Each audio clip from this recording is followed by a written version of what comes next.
Hello students, how are you? I hope all of you are doing fine.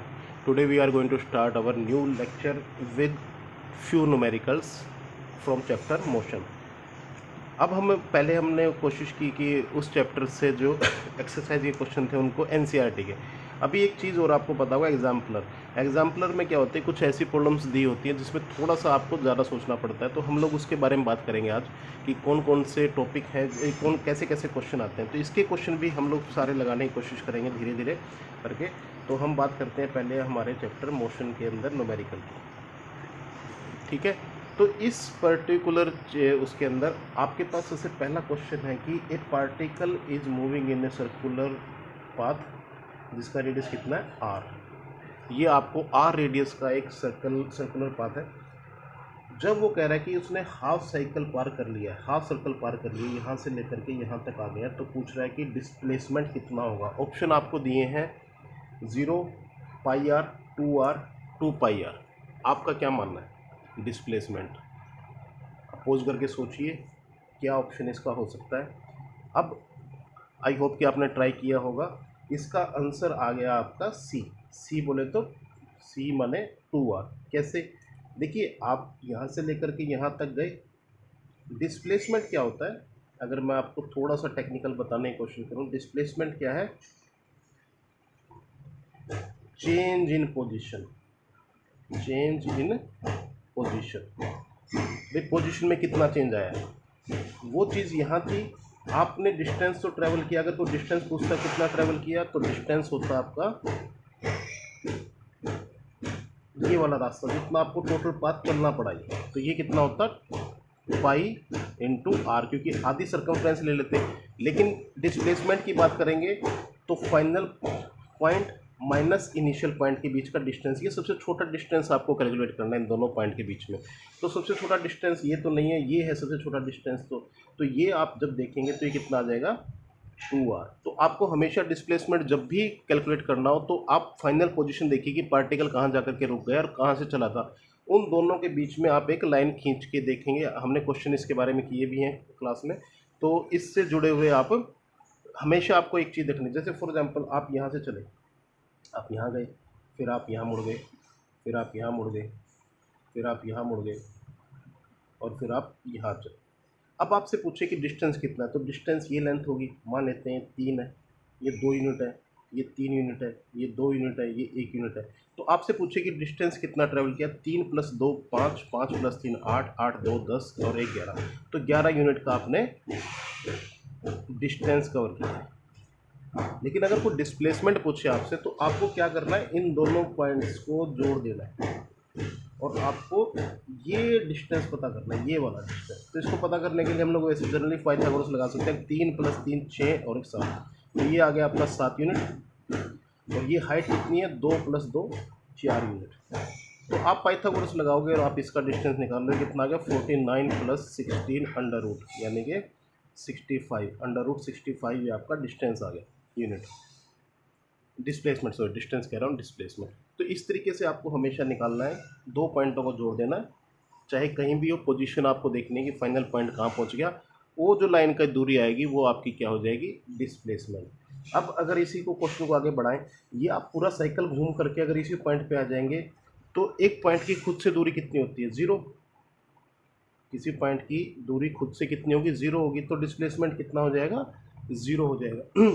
और अगर चलिए बस इतना ही करते हैं, इससे ज़्यादा भी आगे मुश्किल ले सकते हैं इसको हम लोग, लेकिन अभी हाल फिलहाल इसको इतने पे रहने देते हैं। दूसरा क्वेश्चन हमारे पास क्या है, आपने एक ऑब्जेक्ट को ऊपर थ्रो किया, ठीक है। एग्जाम्पलर्स में है ये सारे क्वेश्चन। आपने एक ऑब्जेक्ट को ऊपर थ्रो किया, ये ग्राउंड आपका, यहाँ से ये गया हाइट h के ऊपर और इसकी वेलोसिटी थी u। तो ये पूछ रहा है कि ये कितना मैक्सिमम हाइट पे जाएगा। h की वैल्यू निकालनी है, h मैक्सिमम वैल्यू, भाई कितना ऊपर तक जा सकता है अगर आपने इसको थ्रो किया। तो आपको मैं फिर से 3 इक्वेशन रिकॉल करवा देता हूँ, ये बार बार आपको याद रखनी है। पहली इक्वेशन क्या थी, v = u + at, ठीक है जी। नेक्स्ट हमारे पास क्या है, s = U T plus half A T square. और तीसरी हमारे पास क्या है, V square is equal to U square plus 2as। ठीक है। अब चूंकि ये ऊपर की तरफ जा रहा है तो इसको एक नीचे की तरफ पुल मिलेगा, तो हमें ए कैसा लेना पड़ेगा, इसमें ए ले लेंगे हम लोग नेगेटिव। ऊपर की तरफ जा रहा है तो ए क्या ले लेंगे, नेगेटिव ले लेंगे इस केस में। तो आपको कौन सा एच निकालने के लिए कौन सा यूज़ करना चाहिए, देखिए आपको यू गिवन है, मतलब आपको यू बोला है उसने, यू है वो। जब वो ऊपर पहुंचेगा मैक्सिमम हाइट पे तो v कितना हो चुका होगा, इस पर्टिकुलर हाइट पे v will be equal to 0।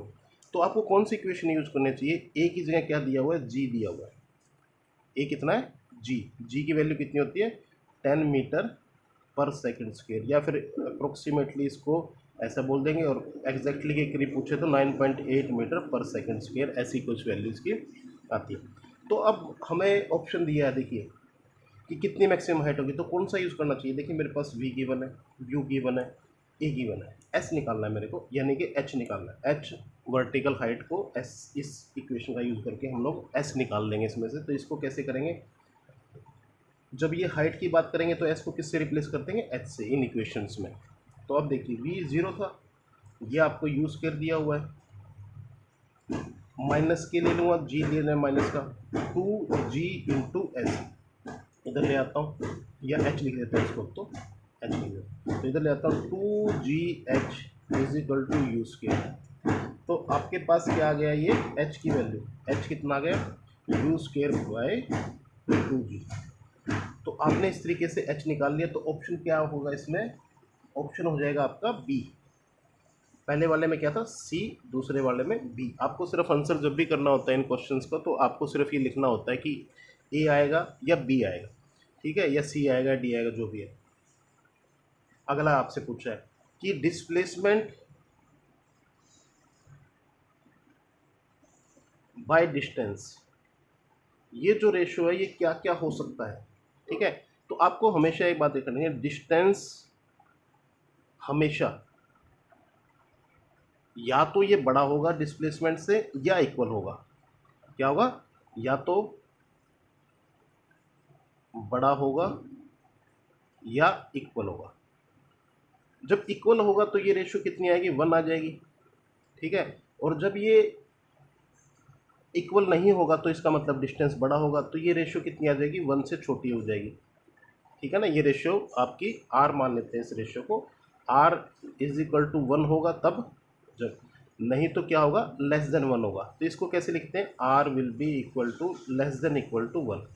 तो ऑप्शन में ढूंढने की कोशिश करते हैं कि क्या इसका ऑप्शन हो सकता है, always less than 1, always equal to 1, always more than 1, और इक्वल और लेस देन 1। तो इक्वल या फिर लेस देन 1 होगा, ये आपको लिखना है। तो इसका आंसर कितना आ जाएगा आपका, डी आंसर आप करोगे इसका। ये बात समझ में आए कि डिस्टेंस हमेशा ही, देखिए आपने ये वाला दिया, इसमें डिस्टेंस तो आपने इतना ट्रैवल किया था, डिस्प्लेसमेंट छोटा था।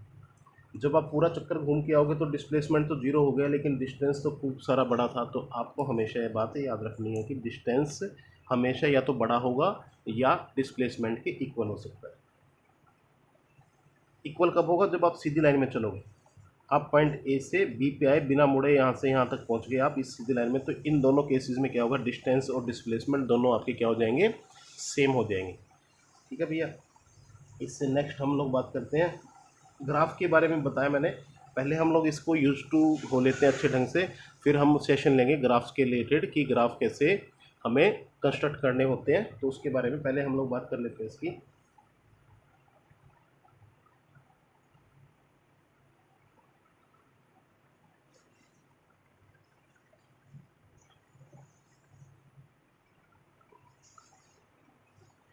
एक लड़का है जो ऐसे घूम रहा है, ये जो झूला लगा होता है उसके अंदर बैठा हुआ है, और झूला उसको ऐसे घुमा रहा है। ये आपका 6 क्वेश्चन की बात करता हूँ। 6 क्वेश्चन में आपको एक ऐसा बच्चा घूम रहा है उसके अंदर बैठा हुआ झूले के अंदर, तो आपसे पूछा है कि उसकी मोशन कैसा है।